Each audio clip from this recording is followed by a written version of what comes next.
En regardant l'Atlantique forcer l'allure à la rencontre de l'océan Indien, à le voir dans ses contorsions cracher en lames son écume sur les rochers, je me disais que ce bout du monde convenait bien au grand dessein. J'avais vu les yeux de Didier Pigeollet chercher dans la houle qui s'écrasait à ses pieds, dans le vent qui frappait son visage, une bénédiction de la nature. Non, il ne partirait pas comme les marins. Dans quelques heures, il tournerait le dos à cette force sauvage pour s'enfoncer dans le cœur de l'Afrique. Sans doute pensait-il à cet instant que le cap de Bonne-Espérance portait bien son nom et que sa Peugeot 203 vaincrait tous les obstacles. Nous, équipe vidéo de Visa Production, étions là pour témoigner. La passion de la 203 a démarré par la voiture. Et puis j'aime bien faire les choses un petit peu à fond. Je m'intéresse complètement à cette auto. Et par hasard, en lisant des revues d'époque, je me suis rendu compte que la 203 avait traversé toute l'Afrique. J'aime beaucoup les années 50. C'est une voiture française et j'ai voulu rouler avec cette voiture 50 ans après. 1950. Deux aventuriers français, André Mercier et Charles de Cortanze, décident de tenter un pari fou. Traverser au départ du Cap tout le continent noir jusqu'à Alger et de rejoindre Paris. Leur véhicule, une Peugeot 203. À Noël, ils partent. À travers l'Afrique du Sud, la Rhodésie, le Congo belge, le Nigeria, le Niger et le Sahara, les deux hommes à allure forcée parcourent 15 000 km sans assistance. 17 jours plus tard, ils arrivent triomphalement à Paris.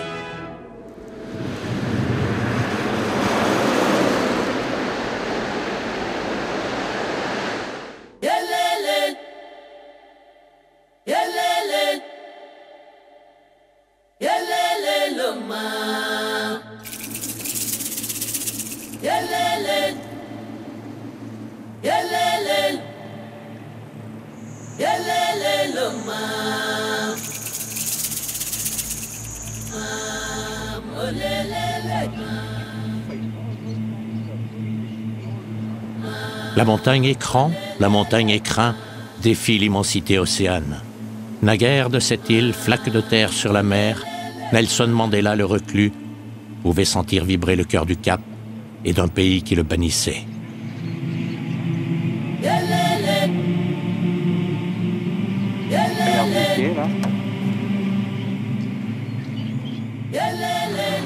Porte sud de l'Afrique, à l'abri de la montagne de la Table, le Cap garde dans sa vieille ville les témoignages architecturaux d'une présence européenne où Hollandais, Huguenots français, Britanniques ont joué un rôle important aux dépens, comme l'histoire le prouva, des populations noires locales. Aujourd'hui, officiellement, l'apartheid n'existe plus. Cape Town est une cité qui s'est accommodée de son passé. Elle a des airs de station balnéaire. Didier Pigeollet ne part pas seul. Jean-Pierre, son père, est à ses côtés et dans une autre 203 d'époque, deux Britanniques, Lee et Roger, sont de l'aventure. À l'heure du départ, le 1er décembre, près des anciens docks, les amis de France et d'Afrique du Sud sont là. La famille aussi, bien sûr.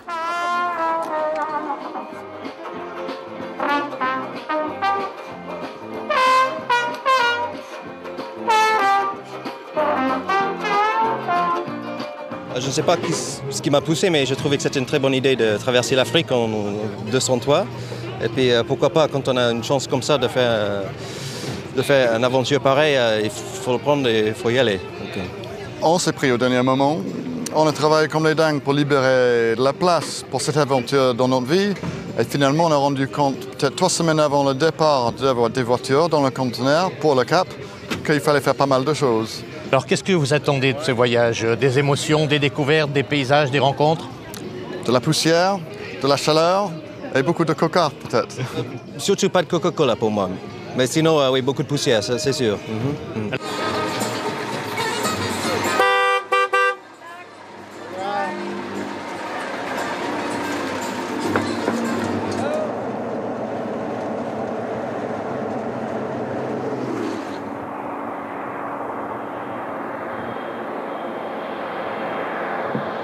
Au XVIIIe siècle, les Huguenots français ont donné le goût du bon vin au pays. Ainsi, les environs vallonnés du Cap présentent-ils au soleil austral les grappes de nombreux cépages de qualité, et ceux-ci font de l'Afrique du Sud un des producteurs les plus réputés au monde. Dans le sillage des vieilles 203, nous engageons notre Nissan 4x4 avide d'aventures et d'images. Ruban de bitume lisse, la Nationale 1 sépare l'Afrique du Sud en deux jusqu'à la frontière du Zimbabwe. La végétation qui autour du cap nous rappelait la Méditerranée, l'alignement rigoureux des vignes disparaissent bientôt pour laisser place à des montagnes grises et crevassées qui découpent le ciel à faible hauteur. Le vent les a mis à nu, ciselés, et le soleil plombe le bush à 44 degrés. L'air brûlant s'engouffre dans les voitures, les épineux rabougris projettent une ombre rase dont les springboks et les autruches ne peuvent même pas profiter. La chaleur grille même les pierres.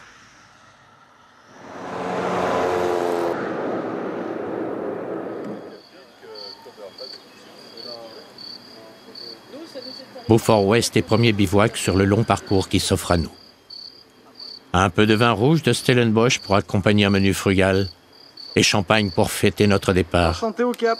Et santé au Cap. Au Cap. Allez, Et à Paris. Et surtout à Paris dans 43 jours. Hein. Il fait doux autour du camp. Un dernier coup d'œil sur la carte et il est temps d'aller dormir. Bonne nuit.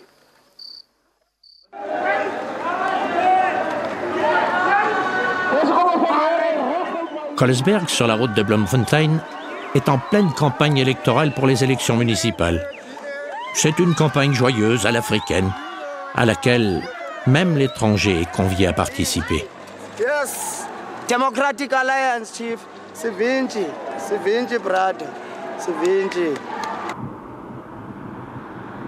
Au nord, le ciel se couvre.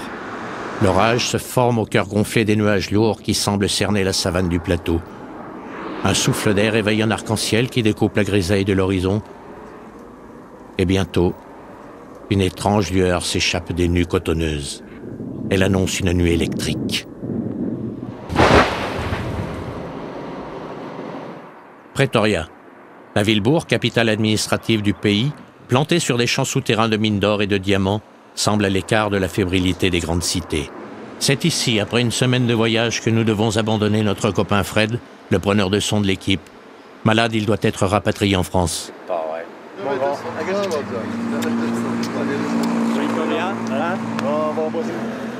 La frontière du Zimbabwe est à moins de 500 km. Le monument disgracieux marquant le passage du tropique du Capricorne indique que nous sommes presque sortis de l'Afrique du Sud.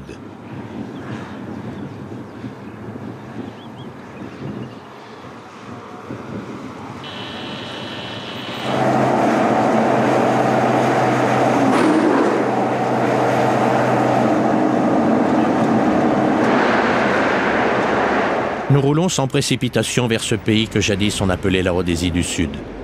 C'était au temps de la domination blanche.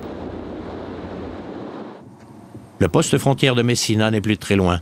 Nous y parvenons au coucher de soleil et montons comme chaque soir notre bivouac. Première frontière, première tracasserie. 8 heures d'attente au milieu des camions dans l'étuve du centre douanier.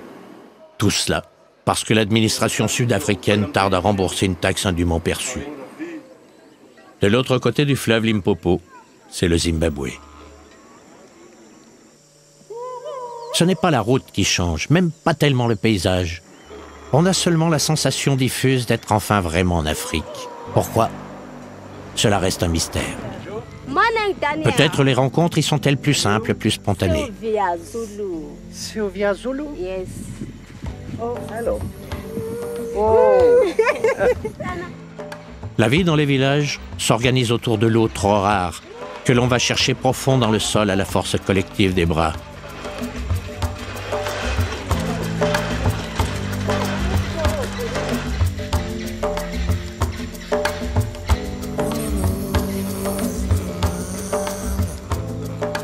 Ici, on peut acheter un baobab en pot à des enfants qui font l'école de commerce buissonnière. Tandis que les artistes du ciseau, dans leurs ateliers ouverts à tous les soleils, figent l'homme et l'animal dans leurs élans.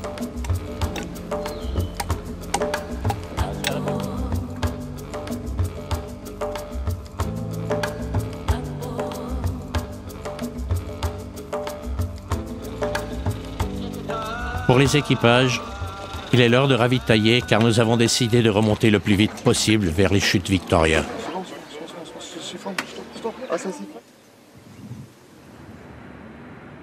Le temps et le chemin s'étirent entre ces collines claires piquetés d'arbustes où la vie animale paraît se résigner à une forme de nonchalance. Il suffit pour nous d'aller droit devant, en espérant qu'aucun souci mécanique ne viendra nous retarder.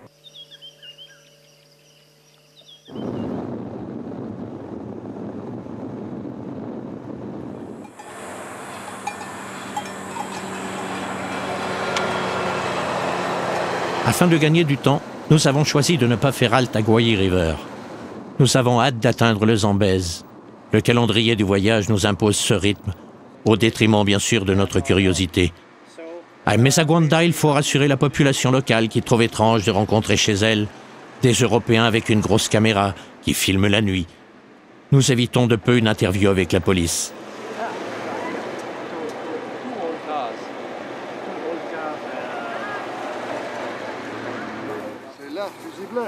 Un peu plus loin, coupure de courant sur la 203 des Pijolets.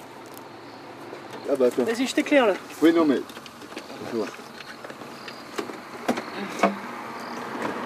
C'est un fusible qui a pété. Ouais, c'est un fusible. Certainement, oui. Mais ça fait drôle, hein, on sent. Plus de feu du tout dedans. Ça s'est coupé d'un coup alors? Ah bah d'un seul coup, heureusement que vous étiez devant. Hein. Oh là là, c'est ça les ennuis de mécanique.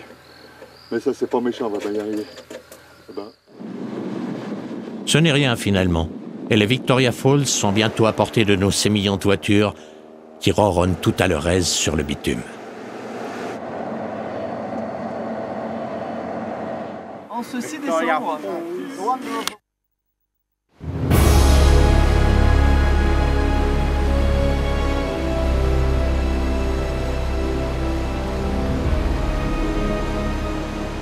Les chutes Victoria sont conformes à l'imagerie, conformes à la légende. N'est-ce pas, monsieur Livingstone?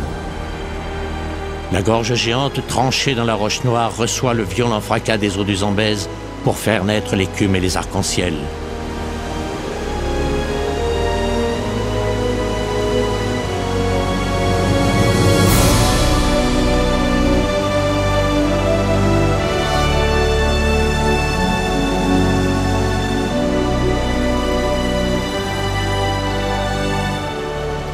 Il y a sans doute, dans ce vertige sombre, la patte du diable, et dans ce bouillonnement clair, celle de Dieu, car rien ici n'est à la dimension humaine.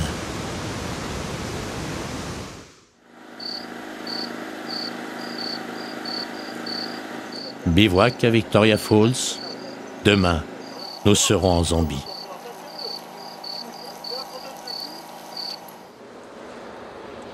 Nous pénétrons sur le territoire de l'ancienne Rhodésie du Nord.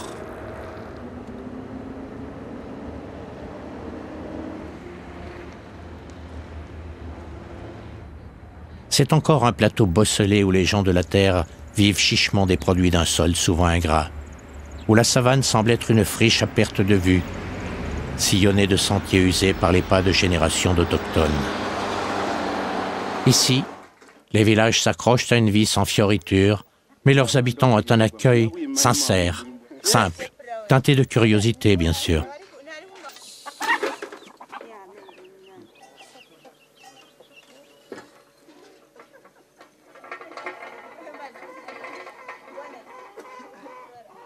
Bush fruit. Yes. Yeah, so. Ah. Bush fruit. Good, Daniel. Yeah. Yeah. Test. On dirait de la cervelle.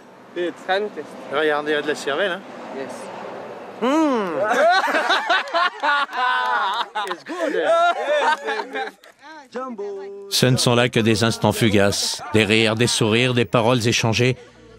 Mais c'est bien, se dit-on, de se quitter avec en soi ces petits bouts de bonheur dérobés dans le dos de toutes les ségrégations.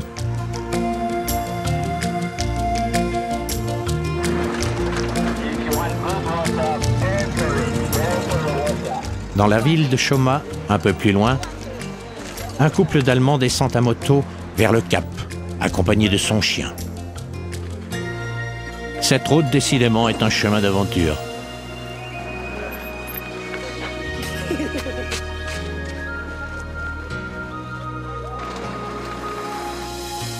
Nous devons filer en direction de Lusaka, la capitale, non sans avoir succombé à la tentation des fruits savoureux qui garnissent les étals.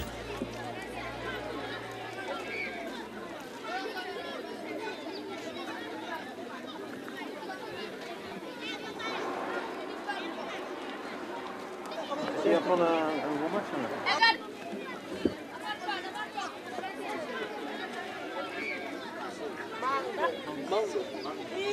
Jusqu'à maintenant, les gros soucis nous ont été épargnés. Mais à la halte du soir, Jean-Pierre et Didier Pijolet doivent resserrer quelques boulons. L'équipage va bien, la voiture aussi, donc non, il n'y a pas de souci. Hein, non. Là, effectivement, il faut quand même qu'on regarde ce problème-là, mais seulement depuis 4-5 km. Là, hein. Mais non, on n'a eu aucun problème. Hein. C'est une voiture qui est plus que fiable, hein, parce qu'on n'est pas du tout secoué. On commence par le plus facile, hein, du Cap jusqu'à Chute Victoria. L'important, c'est dès qu'on a le moins de soucis, il faut s'arrêter, resserrer, régler. Il ne faut surtout pas insister. Les gens qui se baignent.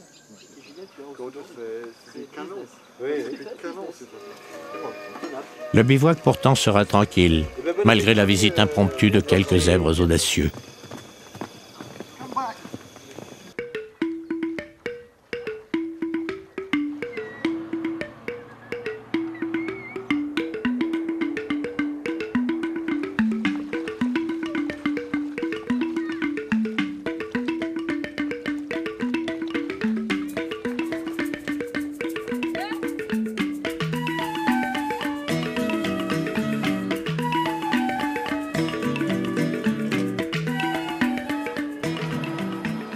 Lors des reconnaissances du parcours, Didier avait rencontré quelques problèmes avec l'état du macadam. Aujourd'hui, nous avons l'impression de pouvoir rouler à un train soutenu.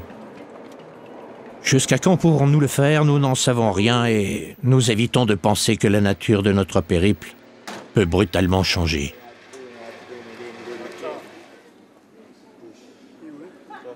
Banque Zambia. Zambia. À l'image de ces jeunes footballeurs s'échauffant en entraînement, nous pourrions presque nous aussi esquisser quelques pas de danse.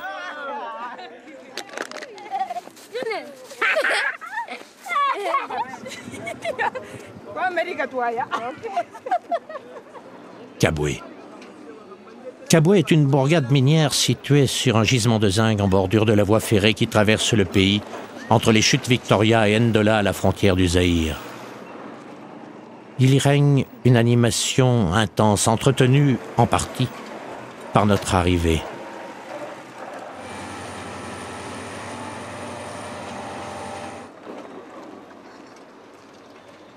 Curieusement, cet intérêt qui nous est accordé ne nous rassure guère. L'atmosphère ici est difficilement palpable, mais doit-on se fier à ces sensations confuses de malaise? De toute façon, nous n'avons pas le temps de nous attarder dans ce lieu, il faut se diriger rapidement vers Mpika. C'est à un contrôle routier, quelques dizaines de kilomètres au nord de la cité, que Didier Pijolet s'aperçoit que tous ses papiers et documents ont disparu. Retour rapide sur Kabwe.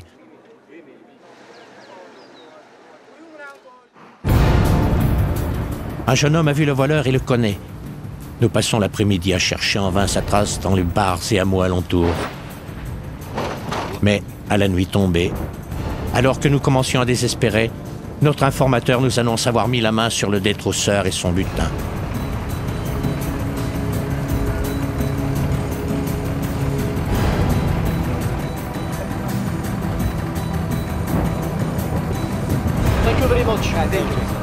Tous les papiers sont dans la sacoche.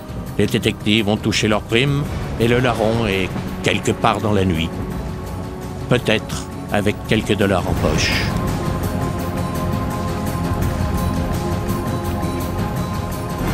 Cette fois, nous avons perdu une journée entière.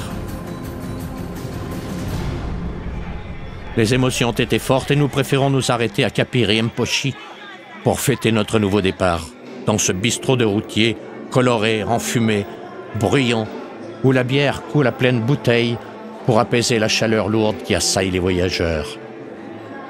C'est plus un café des longues routes que des grands boulevards.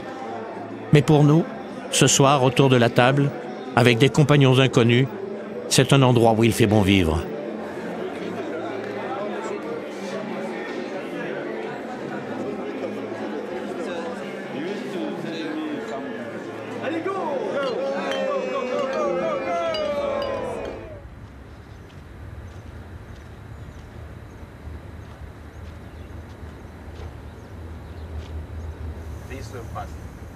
À la sortie de Capi Rimpochi, Mercier et de Cortance étaient partis vers le Zaïre que l'on appelait alors le Congo.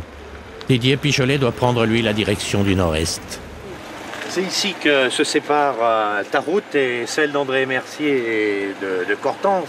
Qu'est-ce que ça fait finalement de se trouver à ce point un peu mythique? Ben là ça fait tout drôle parce que bon, on a quand même fait 3500 km du circuit d'origine, donc j'en suis quand même satisfait. Et puis ben, malheureusement là on peut pas prendre la route du Congo, Centrafrique et l'Algérie. Alors là nous partons pour la Tanzanie, le Kenya et ensuite Éthiopie-Soudan, le Caire. Et tu aurais rêvé de faire le parcours qu'ils avaient fait eux-mêmes? Ah ouais, complètement. J'aurais bien voulu faire la totalité de l'itinéraire d'origine, mais bon, malheureusement avec les problèmes politiques. Mais bon, c'est pas grave. En tout cas, ça vous fait une boucle un peu plus loin et ça nous permettra d'aller voir l'océan Indien. Super. Voilà. Bonne route, Didier. À plus tard. À plus tard.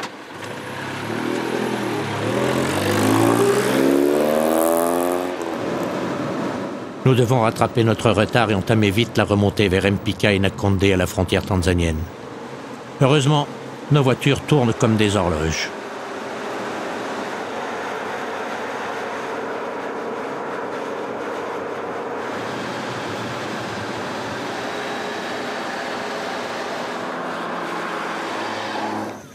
Les haltes sont rares, mais le ravitaillement est indispensable. Elle est belle. Le plus beau visage de la Zambie.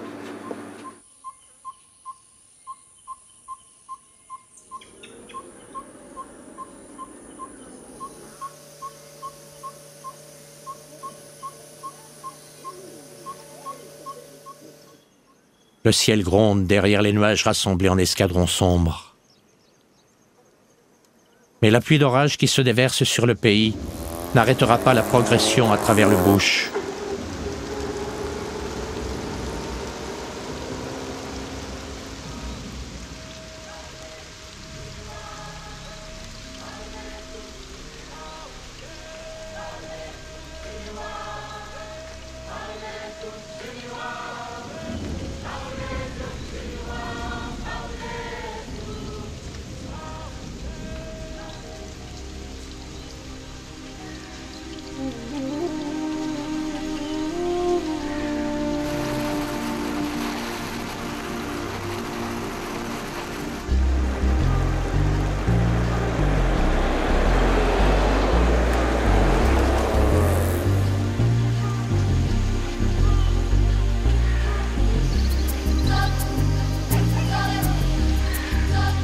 C'est un temps à champignons, comme nous le font comprendre les enfants. Oh, champignons.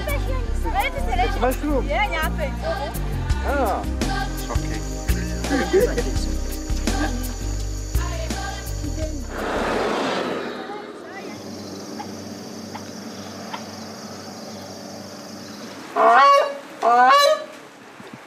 Le dernier bivouac en Zambie, dans la cour d'un hôtel borgne, est plutôt humide.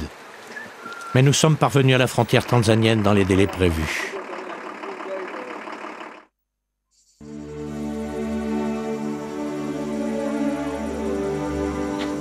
Devant nous, la Tanzanie.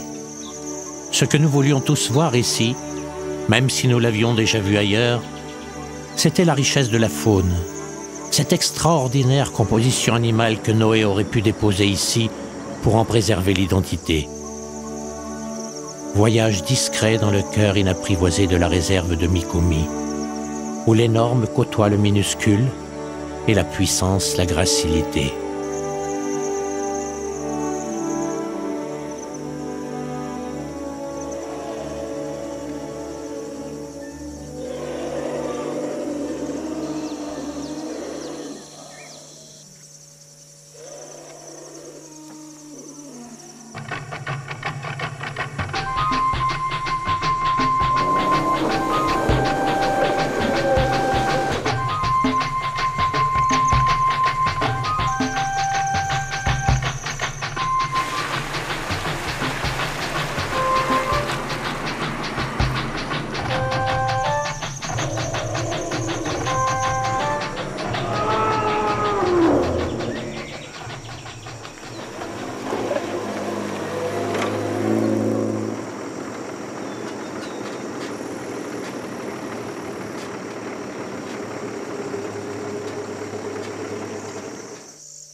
Derrière l'ultime rempart des montagnes, il y a Dar es Salaam, la capitale, au bord de l'océan Indien. À la savane a succédé une abondance arborescente faite de cultures, alternante avec des immensités arbustives sauvages. Ici, les ocres épousent toutes les gammes de verts, et la vie des villages aux maisons de briques fauves, coiffées de paille, paraît paisible. Les voitures semblent avoir trouvé un nouveau souffle, tandis que s'achève le premier tiers du parcours qui doit nous conduire en France.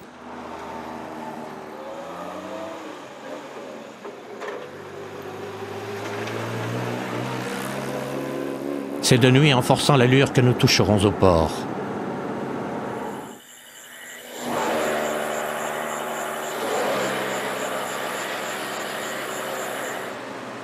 Mais tôt le matin, nous quitterons cette ville étouffante et sans grâce en direction de Mochi, au pied du Kilimandjaro.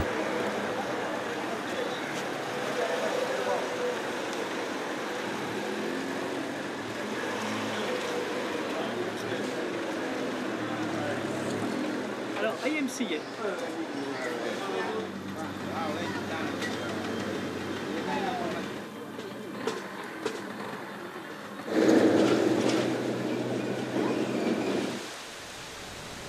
Une pause brève sur les rivages de l'océan Indien et nous reprendrons l'addition des kilomètres.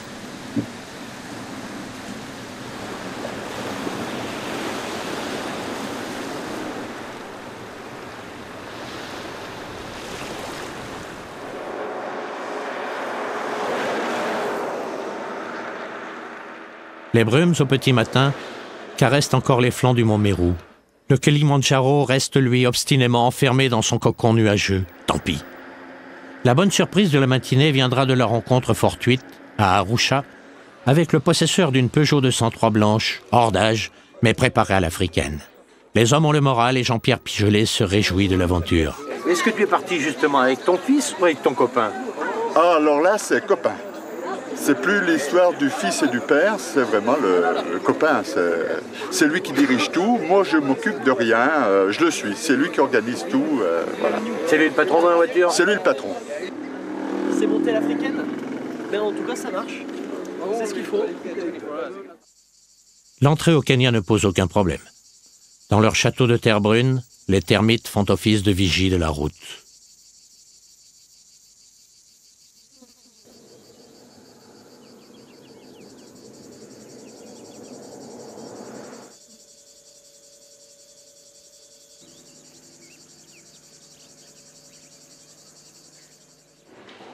Nairobi.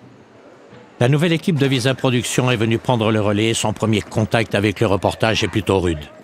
Bob, le caméraman, se fait subtiliser sa sacoche en plein tournage. Course-poursuite, le voleur est stoppé en plein élan. C'est bon! C'est bon! Un nouveau départ donc est donné dans la concession Peugeot de la capitale kenyane. C'est une autre course qui attend les voitures, bien différente du voyage qui les avait conduits du Cap jusqu'à Dar es Salaam. Au nord de l'équateur, passé le mont Kenya, chacun s'attend à voir les difficultés se multiplier. À Isiolo, officiellement, la première équipe de tournage passe le témoin à la deuxième. Bon vent, bonne étoile à tous.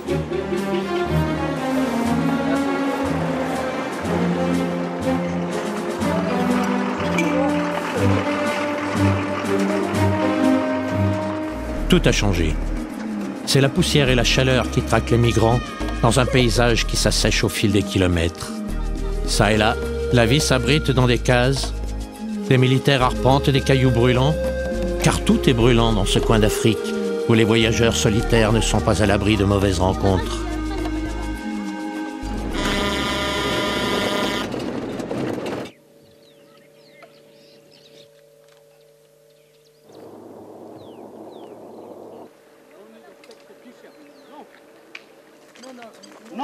Les bonnes rencontres, ce sont celles des pasteurs Samburu, dont, hélas, les troupeaux souffrent régulièrement de la sécheresse. C'est le désert de Kaizout qui s'impose ici, qui fait sa loi. Aucun touriste ne vient jamais dans cette contrée déshéritée. À l'horizon se dresse le massif de Marsabit, où est implanté le dernier parc national kényan avant la frontière éthiopienne. Et les étranges visiteurs, dans leurs curieuses machines, intriguent les enfants Samburu.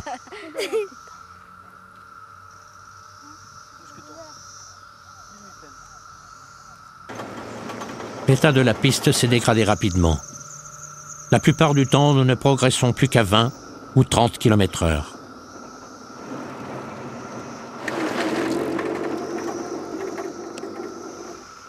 Il fait une chaleur torride. Et les habitants des lieux doivent sonder la rivière Tari pour retirer du sol un peu d'eau.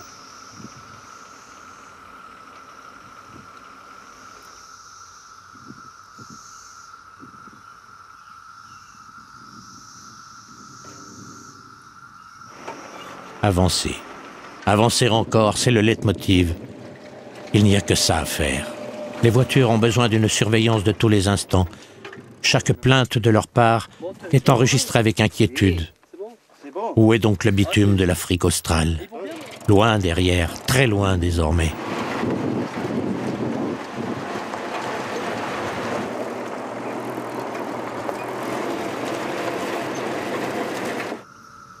Comme partout où il n'y a rien ni personne, on finit toujours par trouver quelqu'un à qui parler. Il suffit d'une pause au milieu de cette nudité plate.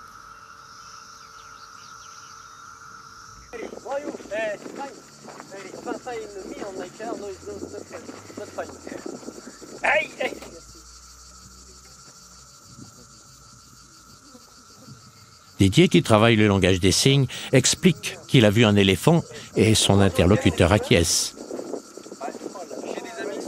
Les bergers Samburu ont décidément rencontré des personnages bien curieux ce jour-là, qui leur font goûter des choses bizarres et voir l'horizon dans une boîte.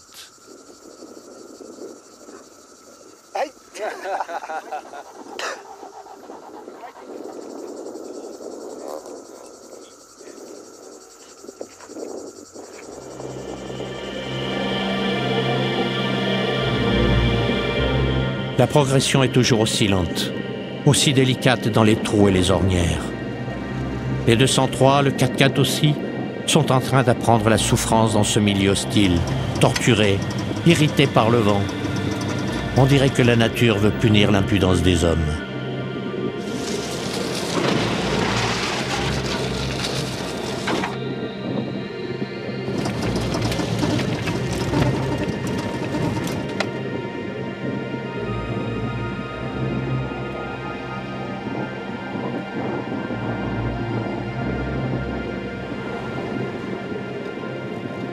Alors, dans cet aperçu du purgatoire, elle offre à travers un village et quelques tranches d'ananas une courte vision du paradis.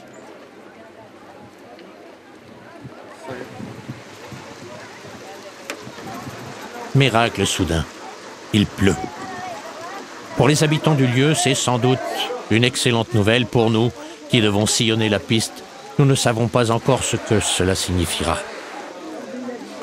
Il faut attendre et voir. Didier a pourtant son idée. Ce qu'on va faire attention, en revanche, il ne va pas falloir qu'on roule dans nos traces. Parce que la première trace avec nos pneumatiques, ça soulève, tu vois, il y a 1 cm d'eau et ça fait une croûte et après dessus on retrouve du dur. Les prévisions de Didier sont avérées. Mais sous l'effet de la chaleur, progressivement, la piste va sécher.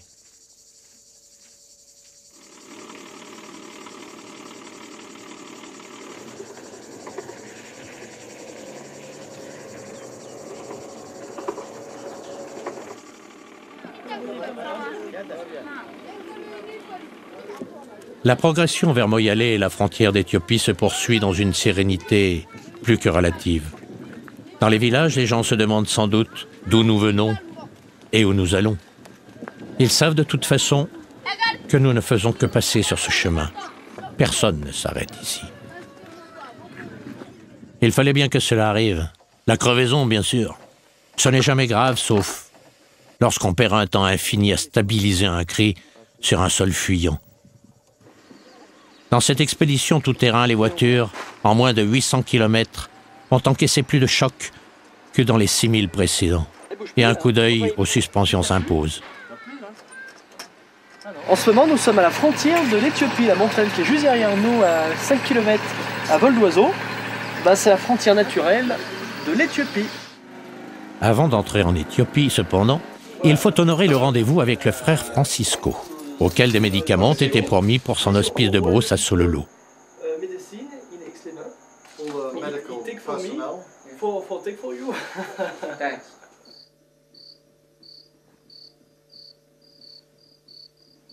C'est la dernière nuit kenyane.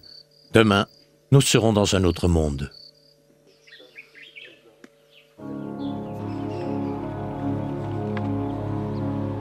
L'Éthiopie en majesté est soudain devant nos yeux. Nous entrons sur le territoire montagneux des Borana, un peuple de pasteurs semi-nomades qui sont aussi, dit-on, de redoutables guerriers. Leur accueil est cordial et augure bien de notre voyage à travers les hautes terres de ce pays.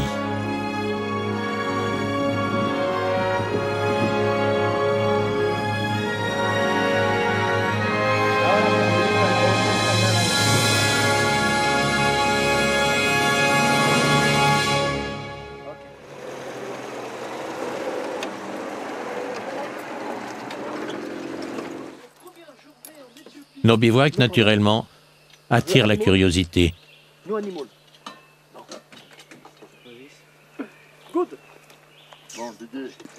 Et Didier Pijolet retrouve son instinct professionnel de coiffeur devant les tresses des jeunes filles.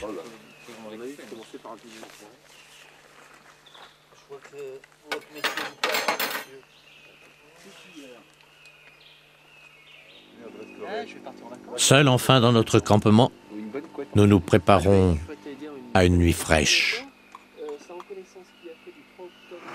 5h moins 10 et il fait 16 degrés.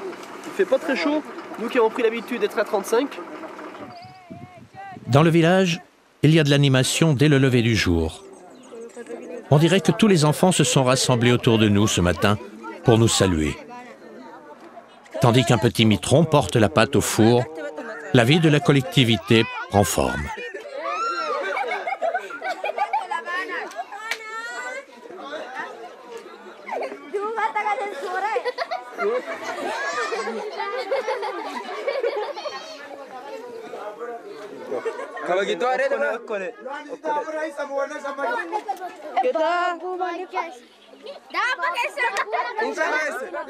Au revoir les enfants.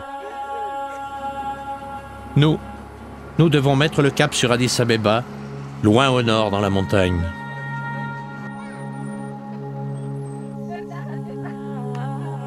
Au bord de notre route, la vie des gens, c'est la vie des champs, selon le rythme des ébus locaux et des solipèdes qui tirent leurs lourdes charges. L'existence ici, c'est une question de temps, passée sous l'horloge du soleil.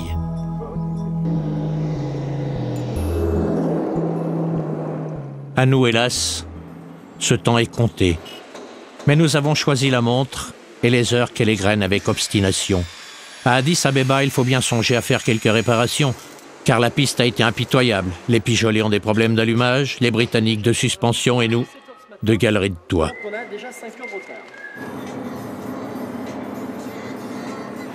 Catastrophe le lendemain. Il semble que l'embrayage de la voiture de Didier soit mort. Dans un premier temps, nous allons remorquer, mais il faut se résoudre rapidement à démonter le moteur à la lueur des projecteurs. Tout le monde s'y met.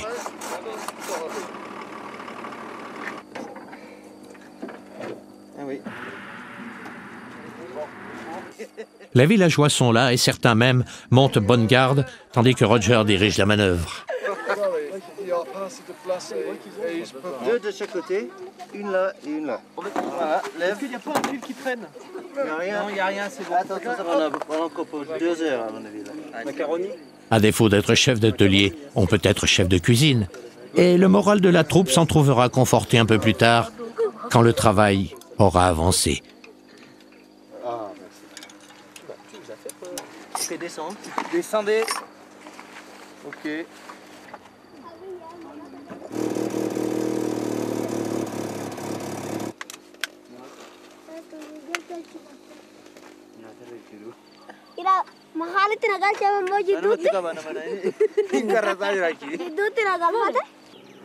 Au matin, le soleil a rendu ses couleurs au village et à la montagne.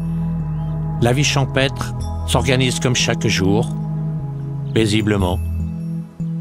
Les enfants commencent leur journée par une visite à notre campement.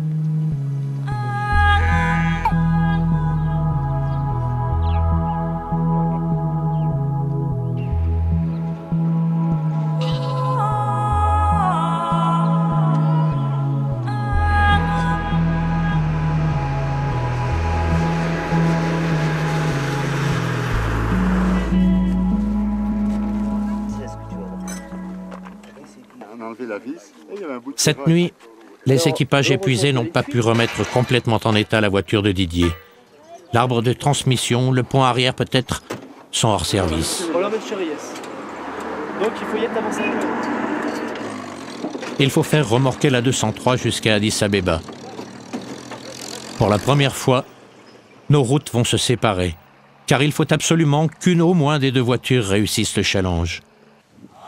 Alors, en compagnie de Lee et de Roger, nous reprenons la route qui mène sur le plateau de Shoah, longeant les hameaux et les vastes pâturages qui dominent la vallée du Rift.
C'est au fond d'une de ces gorges que le Nil bleu prend sa source. On redescend maintenant dans la vallée qui s'ouvre sur le Soudan. La vie rurale traditionnelle y est aussi tranquille que sur la montagne. Et les enfants y ont le même sourire.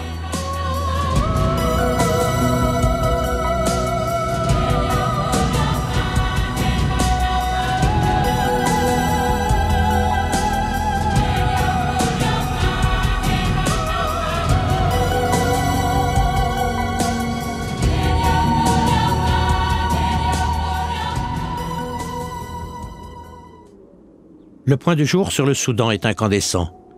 Il faut songer à repartir. Une longue traversée nous attend sous la chaleur sans doute, dans la poussière évidemment.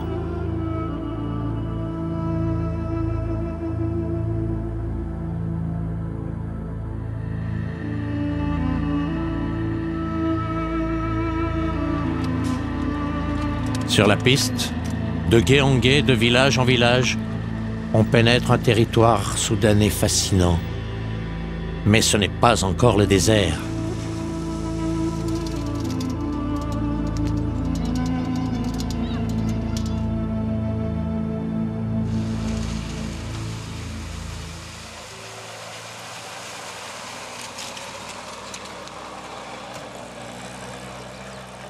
Khartoum. Didier et Jean-Pierre Pijolet nous ont rejoints après avoir réparé à Addis Abeba et roulé sans discontinuer à allure forcée. Ce jour de Noël dans la capitale soudanaise ne doit pas faire oublier que demain, il faut reprendre la piste, plein nord vers l'Égypte.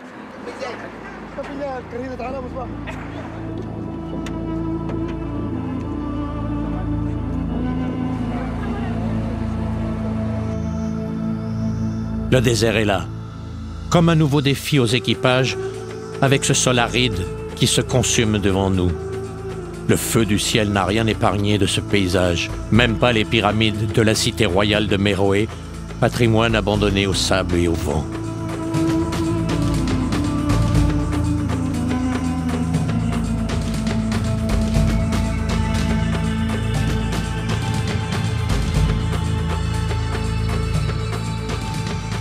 Y a-t-il une âme qui puisse vivre ici? Oui, naturellement, puisqu'un enfant avance d'un pas sûr à notre rencontre.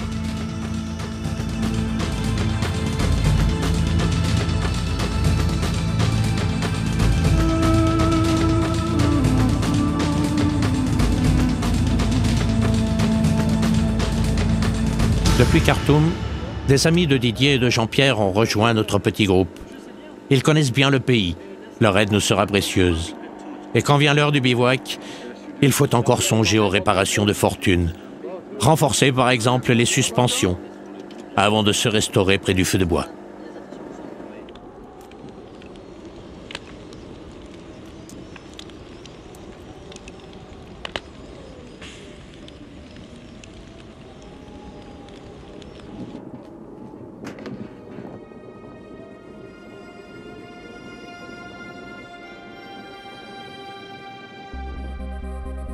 Il n'y a pas d'autre solution que de repartir dans ce chaos minéral, entre le Nil et la voie ferrée transsoudanaise.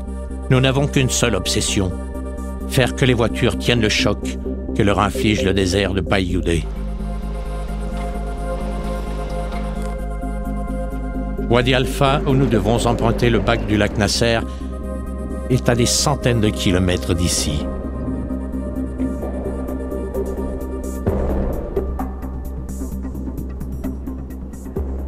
De sables en cailloux, dans cette immensité de désolation hérissée de collines déchiquetées, alors qu'un train fantôme glisse à l'horizon jusqu'à une gare étrange, aux bâtiments coniques, nous traçons inlassablement notre chemin.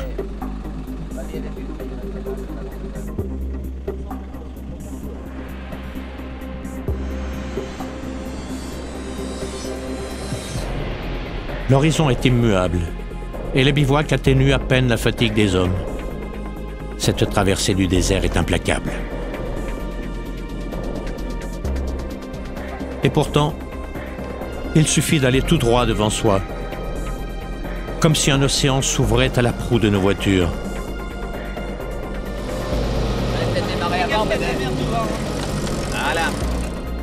Rouler, rouler encore, coûte que coûte, dévorer cet infini inhospitalier, prendre la mesure de ce gigantesque espace nu, c'est le quotidien auquel nous devons nous plier. C'est à ce prix qu'ensemble nous toucherons port.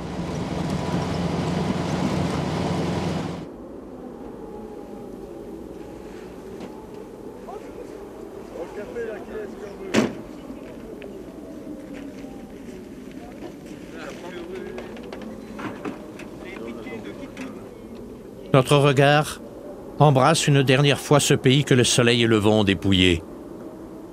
Le bac nous attend pour nous conduire en Égypte.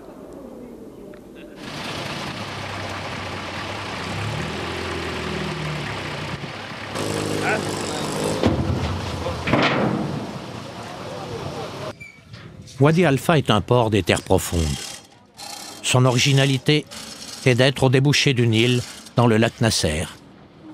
Il ne s'y passe quasiment rien, mais pour nous, il est le passage obligé pour rejoindre le Caire grâce à un bac dont pendant 4 jours jusqu'à Assouan, nous découvrirons les charmes. C'était quand même le clé du raid, hein, ce bac. La barge, en fait, n'avance que grâce à une péniche arrimée à ses flancs.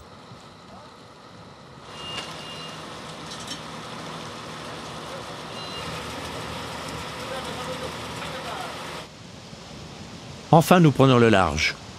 Le bateau n'est pas de première jeunesse, mais nous n'attendons de lui qu'une chose, qu'il ne nous envoie pas par le fond. Et puis nous avons tellement galéré pour arriver à son rendez-vous dans les délais que cette pause navigation est une réelle aubaine. Voilà, enfin sur le bac. Nous sommes entre Abou Simbel et le lever du soleil. Abou Simbel, un des berceaux de la longue histoire égyptienne, à l'époque où cette région, appelée Nubie, accordait au pharaon la démesure artistique de son culte, ainsi qu'en témoigne le grand temple de Ramsès II taillé dans le roc.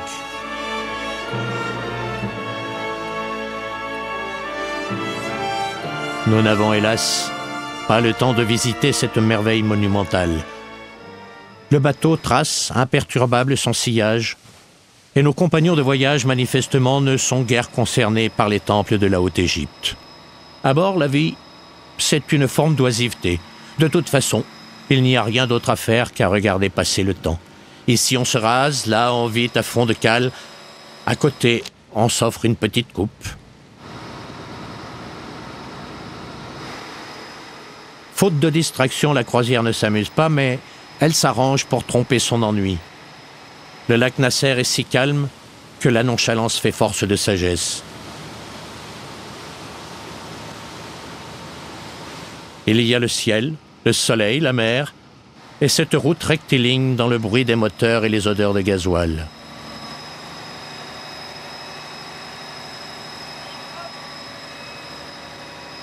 À la cantine, on prépare le thé. Sur le pont, on fait un brin de toilette. La cheminée du remorqueur fume et le pilote veille.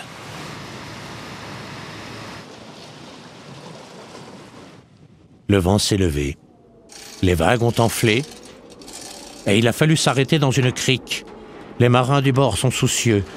La barge et le remorqueur doivent être plus solidement arrimés, comme doivent l'être les véhicules sur le pont. Alors chacun s'active, tandis que la houle frappe les coques des embarcations. Selon les marins, il y a danger à s'aventurer sur les flots. Nous sommes nerveux, surtout parce que ce retard peut compromettre notre arrivée au Caire, puis à Tunis où nous sommes attendus. Le vent a fini par se calmer. C'est bien le moins qu'il pouvait faire en ce 31 décembre, alors que nous naviguons vers le 3e millénaire.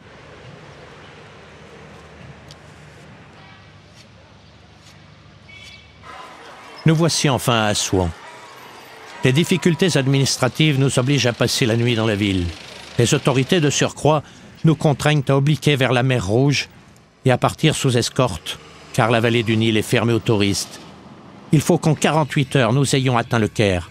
La course-poursuite est engagée, 2 jours, 2 nuits, entrecoupés de brèves haltes. Le béton annonce l'arrivée dans les faubourgs du Caire. Nous touchons au but, mais soudain, la 203 de Didier est immobilisée au milieu de la circulation. Une bonne poussée, et elle repart.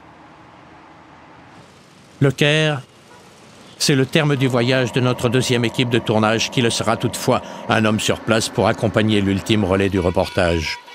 Un peu de repos pour tout le monde, une courte promenade dans le souk de la ville. Déjà, il faut songer à prendre la direction de la Libye et rouler. Rouler la nuit aussi pour atteindre la frontière. De l'autre côté, c'est chez Kadhafi, où il faut se cacher pour prendre la moindre image. Nulle autorisation de filmer ne nous a été accordée, alors nous filons le plus vite possible vers la frontière de la Tunisie, sans même nous arrêter à Tripoli. 1600 km d'une traite. Et soudain, la boîte de vitesse de Didier rend l'âme. Une seule solution, remorquer la voiture jusqu'au ferry qui nous attend à Tunis. Au revoir l'Afrique! Nous en avons terminé avec notre périple transafricain. Les péripéties de ce long voyage s'inscrivent sur les feuilles blanches ou dans un regard nostalgique. Marseille, Notre-Dame de la Garde, l'émotion de retrouver sa terre. C'est l'hiver en France, et la chaleur cette fois est dans l'accueil que les Savoyards d'Aix-les-Bains réservent à leurs compatriotes, héros d'un voyage qui les a fait rêver. Je crois qu'une aventure sans souci n'est plus une aventure, ça serait trop facile. Et une traversée d'Afrique, ça se mérite. Et en tout cas, nous l'avons vécu quotidiennement avec beaucoup de soucis, beaucoup de stress, mais surtout, on ne voulait pas affecter notre équipe, puisque nous étions 3 voitures et 7 personnes. Donc on a toujours voulu garder force et courage et ne jamais montrer un minimum de peine ou de grande inquiétude.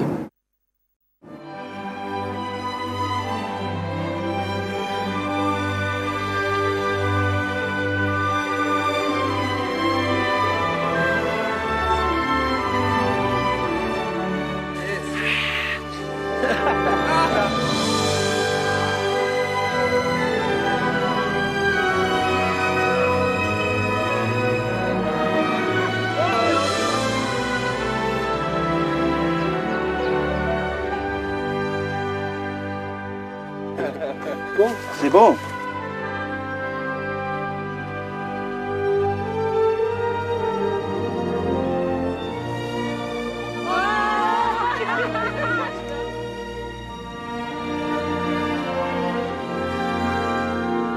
On est trop fort dans le désert.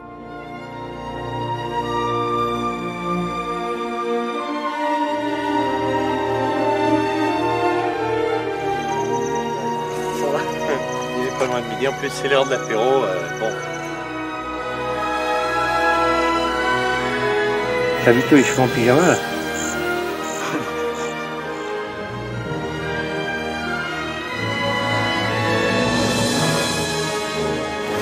Méfie-toi. Oh putain. Je vais peut-être descendre, hein.